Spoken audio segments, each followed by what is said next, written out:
Pondok Pesantren Salafiyah Miftahul Ulum Keropak Bantaran Probolinggo didirikan oleh Kiai Haji Nur Khotim Bahar pada tahun 1982. Seorang ulama dari Pasuruan, putra Kiai Haji Bahar bin Kiai Haji Abdus Syukur. Praktekkan cara mengikrobnya, mengikrop tanpa tanda ikrob dulu. Bismillahirrahmanirrahim. Kiai Haji Abdus Syukur beristri Nyai Mutamimah binti Fadil, adik Kiai Haji Abdul Jalil bin Fadil atau ayahanda Kiai Haji Nawawi bin Abdul Jalil, Pondok Pesantren Sidogiri Pasuruan. Kesempatan ini saya akan menceritakan tentang keadaan saya selama ada di rumah ini. Jadi pertama kali saya pulang ke rumah itu adalah tepatnya pada tanggal 15 Agustus tahun 1982, menempati rumah yang sangat-sangat sederhana. Saya mengatakan sangat sederhana itu karena lantainya anak, sedangkan atapnya ya gembek banyak yang boleh. Maka saya mengatakan termasuk sangat sederhana. Dindingnya juga gembek yang campur-campuran itu. Pada awal mulanya, setelah beliau lulus dari pesantren Sidogiri, beliau meneruskan pendidikannya di Pondok Pesantren Darur Rahman, Jakarta, di bawah asuhan ulama besar Kiai Haji Syukron Makmun. Setelah mengenyam pendidikan agama dan bahkan setelah mengabdi menjadi staf pengajar di Darur Rahman, beliau menikah dengan adik ipar Kiai Haji Syukron Makmun, Ibu Nyai Zulfanor, putri Kiai Haji Ahmad Nur Salim Singosari Malang, yaitu menantu cicit dari Kiai Haji Muhammad Thohir Bungkuk Singosari. Lalu beliau memutuskan untuk keluar dari pesantren Darur Rahman dan memilih tinggal di rumah orang tuanya di Pasuruan. Namun atas saran ibundanya, yaitu Ibu Nyai Maryam, beliau disarankan untuk menempati rumah peninggalan ibundanya di Desa Keropak Bantaran Probolinggo. Saya pulang ke Keropak Probolinggo tahun 82 tanggal 15 Agustus, diantar oleh Pak Desi. Karena sebelum itu saya sama dia memang tinggal di Jakarta. Setelah saya keluarga masih pulang ke Jakarta. Setelah itu dapat kira-kira 4 bulan sama Pak Kiai Syukron, apa mau tinggal di Jakarta terus, apa mau berlibur di Bogor. Pak Kiai Syukron dikasih anak. Akhirnya milih di Probolinggo karena punya tinggalan orang. Itu tinggal di selatan di Pasir itu rumah kuno yang diterangkan oleh Pak. Tanggal 15 Agustus 82 pulang ke Probolinggo, kemudian tanggal 28 Agustus 83 lahir anak pertama Pak.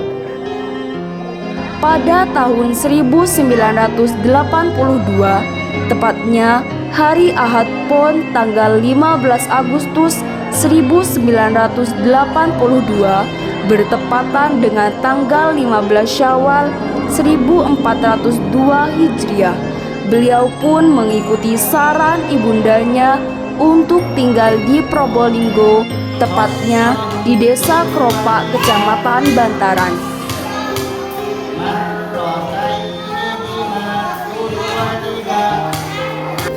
Lingkungan tersebut memang lingkungan pesantren yang sudah berdiri, sebuah madrasah yang bernama Madrasah Miftahul Ulum, dan masjid yang bernama Masjid Nurul Mujahidin, yaitu sebuah masjid yang memang dibangun oleh kakak beliau dari jalur ibu. Sehingga sejak awal mula kedatangan beliau di Keropak, beliau ikut aktif mengajar di pesantren dan madrasah tersebut. Dan kemudian beliau diangkat untuk menjadi kepala madrasahnya.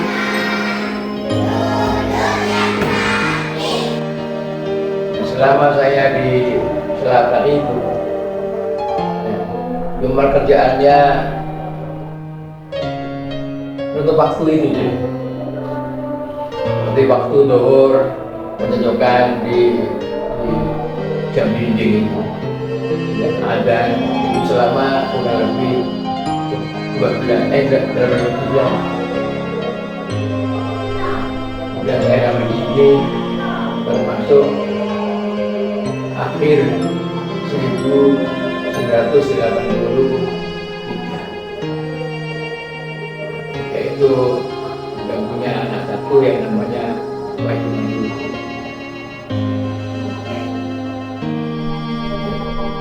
Jadi itu selama saya di sini, sama perkembangan di sana juga mengajar bermadrasah dan termasuk santri di masjid. Beliau adalah sosok seorang pendidik yang laten dan sabar dalam mendidik santri-santrinya, sehingga banyak warga sekitar yang menitipkan anak-anaknya agar ikut mengenyam pendidikan dari beliau.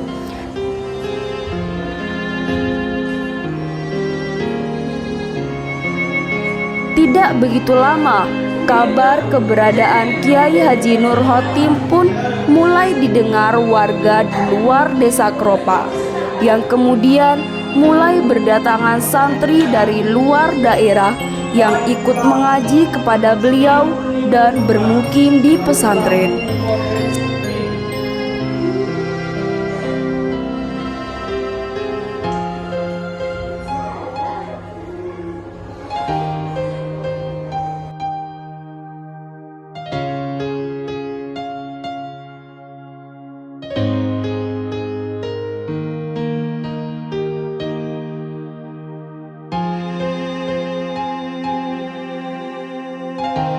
Santri pertama beliau yang tinggal di pondok bernama Yahya Dhafir, salah satu anak dari sanak famili beliau dari desa Kerpangan Leces, Probolinggo. Kemudian datang 2 anak baru lagi dari Sumber Baru, Jember, yang bernama Arif dan Alimi. Ini oleh Pak Yesus turunkan ya, cuma kerjanya ngajar, berdua sama Pak Yai. Sampai umurnya Pak Yai yang ngatar, saya yang pernah nabung duit. Sama Pak Yai Sukron diberikan karena waktu itu masih belum ada listrik. Kalau sudah jam 3:30 bangun, menyalakan lampu pon itu masih belum ada listrik. Terus berjamaah sama tetangga Pak Khairi itu bilang jasa yang tahu sama bukan. Kemudian nengkur sekitar insya Allah 3 bulan, ada santri pertama namanya Yahya Almarhum, tempatnya Ma'amir di pondokkan karena nggak ada tempat di rumah dia tinggal di masjid karena setelah itu ada lagi ponakannya Sukres yang nama Ali dari Sumber.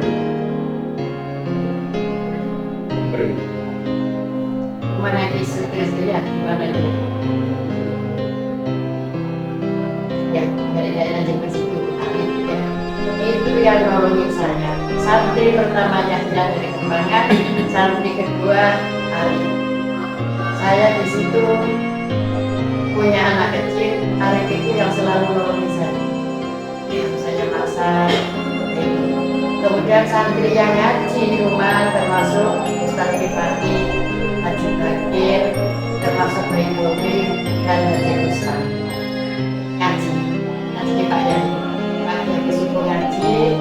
Pak itu yang nolongin saya, nyapu-nyapu di rumah. Ini nggak ada lantai begini, masih tanah ditutupi dengan bata. Kira ya, kalau pagi cuma ada Pak ini. Pada tahun 1984, tepatnya pada hari Kamis tanggal 3 Rajab 1404 atau 5 April 1984, Kiai Haji Nur Khotim kembali tinggal di kampung halamannya di Pasuruan.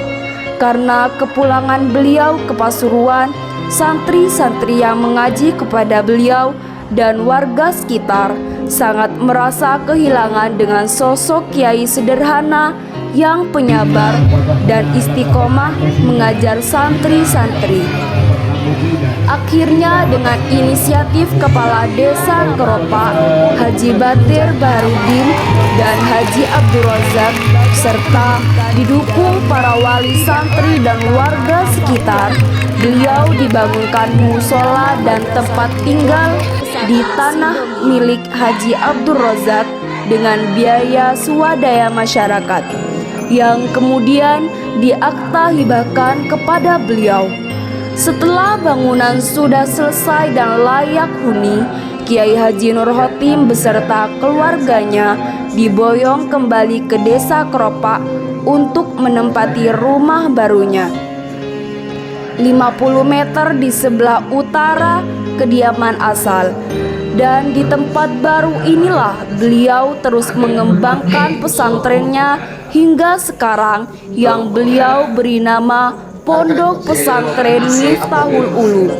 Pengambilan nama Miftahul Ulum menjadi nama pondok pesantren dan lembaga pendidikan di dalamnya tidak lain karena tafaulan mengharap berkah dari nama madrasah di Pondok Pesantren Sidogiri.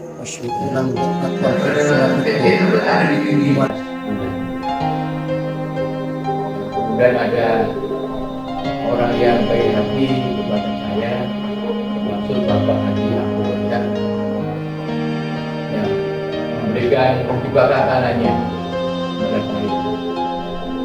Maka ketika itu saya pindah ke utara ini, bergeser kurang lebih 200 meter dari tempat asli.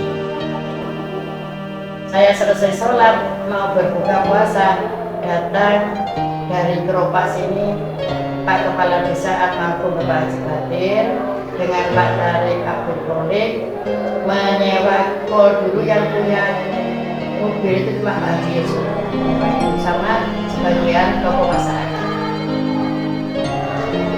Lalu saya kesini mau menjemput Bogor. Pak Yai jawabnya, saya terserah ibu. Kalau ibu mengizinkan, saya ya ikut ke Keropak. Kalau ibu tak mengizinkan, saya enggak.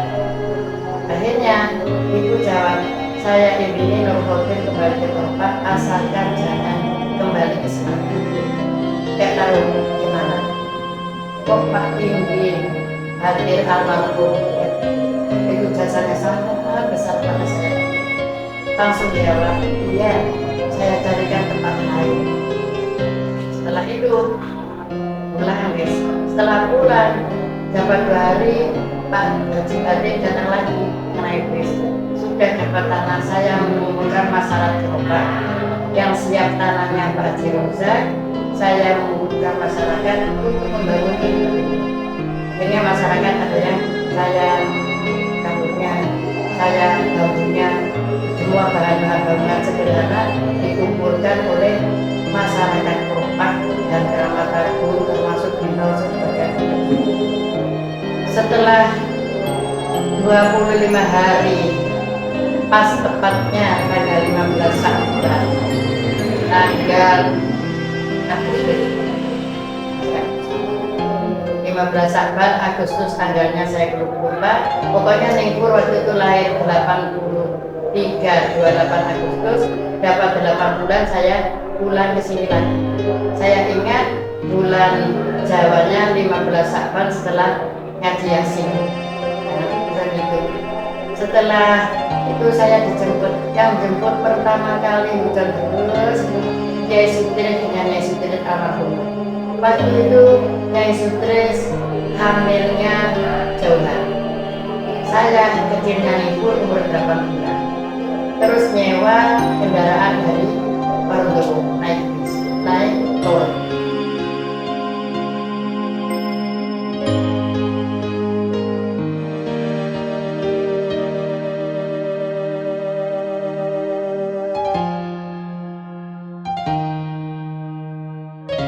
Pada tahun 2010, nama pondok pesantren ditambahkan kata An-Nur di belakang kata Miftahul Ulum, mengingat banyaknya lembaga pendidikan yang sama, yaitu bernama Pondok Pesantren Salafiyah Miftahul Ulum An-Nur, dengan piagam pendirian pesantren bernomor yang dikeluarkan Kementerian Agama Kabupaten Probolinggo tertanggal 26 April 2010, yang kemudian diperbarui kembali dengan piagam tertanggal 25 November 2022 yang dikeluarkan langsung oleh Direktorat Jenderal Pendidikan Agama Islam Kementerian Agama Republik Indonesia.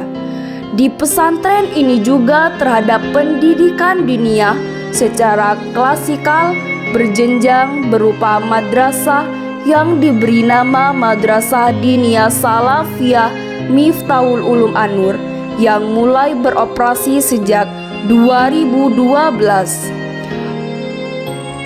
Pondok pesantren ini menerapkan sistem kurikulum terpadu, yaitu pengajaran berbasis pesantren salaf dengan mengembangkan materi pelajaran berupa kitab-kitab klasik ala pesantren dengan ciri khas metode pembelajaran sorogan dan muton, dan juga memberikan fasilitas pendidikan formal dengan kurikulum standar nasional pendidikan. Pondok pesantren Salafiyah Miftahul Ulum An-Nur serasa lebih lengkap ketika pendidikan di pesantren ditopang dengan Madrasah Diniyah Salafiyah Miftahul Ulum An-Nur, sehingga para santri dapat lebih banyak mendapatkan ilmu keislaman secara klasikal.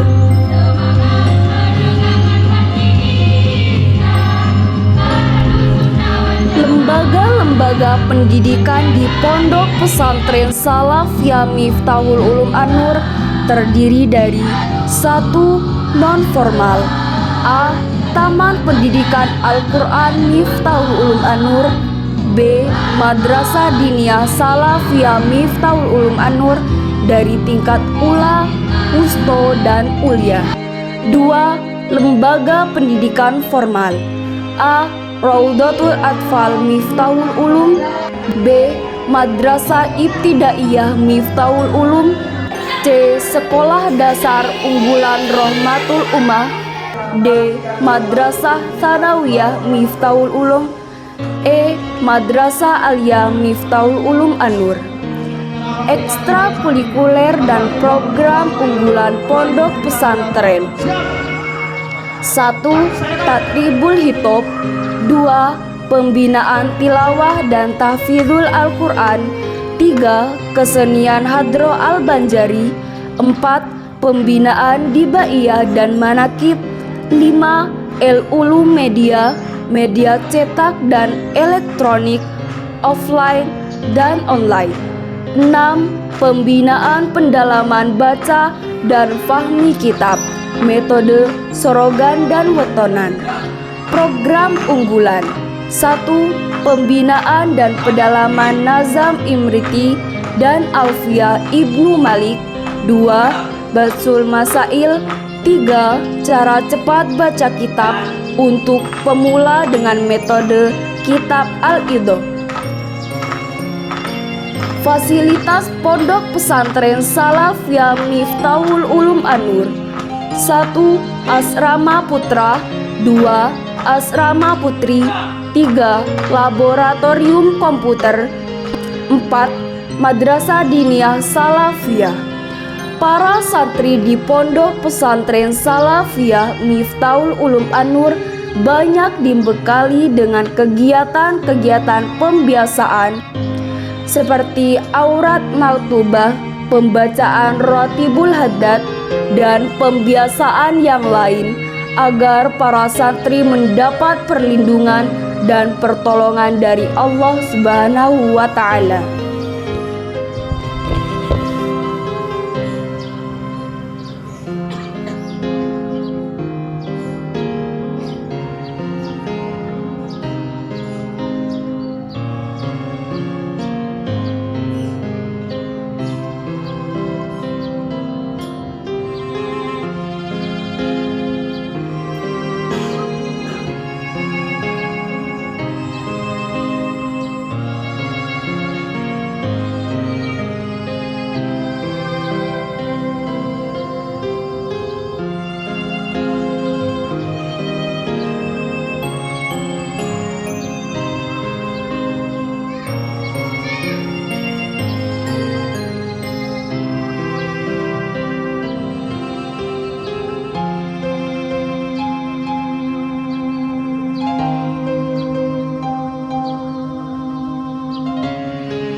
Berkembang sampai sekarang, ada sampai yang dulu dan diteruskan dengan Ustaz Muhammad saya teruskan yang mungkin sama saya sama Pak Teni terus berjuang, yang mungkin suatu ketika atau Pak Yaitu atau saya dulu yang akan kembali kepada asal. Dan dari itu kepada kalian termasuk alumni kader-kader kita perlu diteruskan yang lebih baik daripada wasiat saya. Kalau dikatakan wasiat saya sampaikan dan sampaikan kepada semua alumni madrasah Miftahul Ulum kok sekarang ditambahin minta tolong wasiat saya diteruskan supaya Miftahul Ulum lebih baik daripada wasiat saya. Sekian saya akhiri, terima kasih.